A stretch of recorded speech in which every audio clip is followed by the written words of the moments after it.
You're listening to the Game Dev Breakdown Podcast, brought to you by CodeWritePlay.com. Whoa, boom shakalaka! No matter what size your team is, the first thing to break is always communication.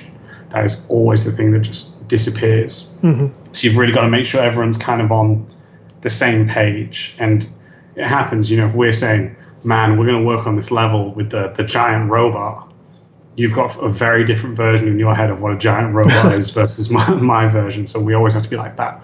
Red, animatronic, gas-powered, bipedal robot, just to help, all right, narrow it down and come together. So, yeah, it normally tends to be multidiscipline, which is great because you get to learn and speak to amazing people who do incredibly different things. Yeah, it's brilliant. That seems like it must become an important part of the tool set when you're looking at moving between studios like Ubisoft and CD Projekt Red.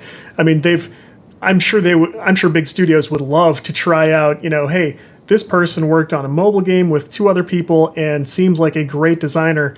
But if you don't have that comfort working with a small team, with other small teams who together make giant departments, and there's production level stuff going on, trying to manage all these moving parts, that seems like a big missing piece if you don't have that comfort there.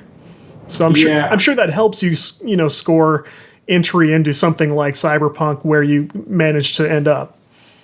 Yeah, I mean, it's all about, just common communication skills, and we all know how to talk. Essentially, people obviously communicate different ways. Like I find if I'm communicating with artists, it's better to more kind of get a mood board and references to show them instead of me writing a detailed, 200-page document, because they're not going to want to read that. They want to see kind of what the vision is.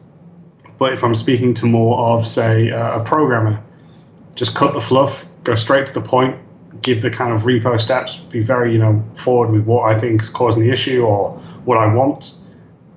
And that's the best way to communicate with them. So it's finding, different ways to communicate with different people. But like I said, everyone's super friendly in the industry. It's very rare you meet not so nice people. And, it might be someone on a bad day if you do have that experience. Sure. And hopefully it won't happen again. But everyone's very friendly. So, that makes my life and other developers' lives very easy.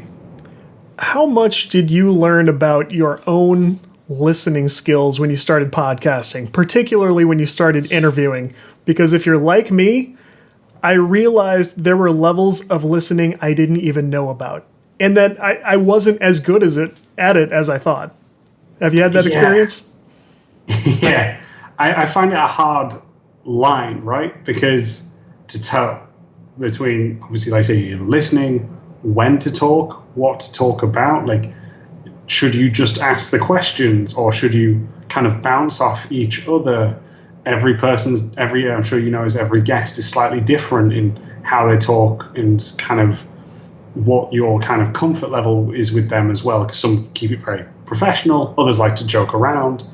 So I definitely found that, I tried to step back and listen more. I found that I was talking too much in my early stages of interviews, just because I was excited to talk. But right. I want to, but I realized that episode's about them, right? Right. And that's the like I mentioned to you earlier, the other episodes that I do in the month is just me talking. They're my episodes where I can just say as much as I want. But it was a tough one. I mean, how did you tackle the subjects, man? See, people don't think about this part because I will write an outline generally. What I like to do is write as much as I can about, almost like I was writing a short resume for a guest.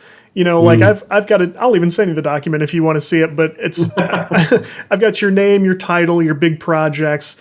And then I tried to pick out bullet points about each of the big projects I knew we were going to talk about. And, if you go too far down that road, I could have assumed that because you wrote, let's design combat, that you were a strictly combat designer, and I could have written 50 questions I wanted to ask you about combat design.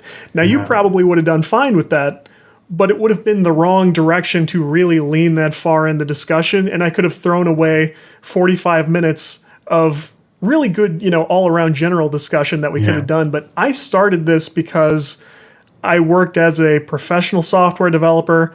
I wanted to break that sort of stereotypical, like, that guy's a developer, he's not the best at communicating. I didn't want that to be my career. I wanted people to look at me and go, no, he's cool. Like, we can talk to him, we can bring him into a meeting and he'll be okay, you know, something like that. And like I said, like, I started and I realized my listening was not good at all.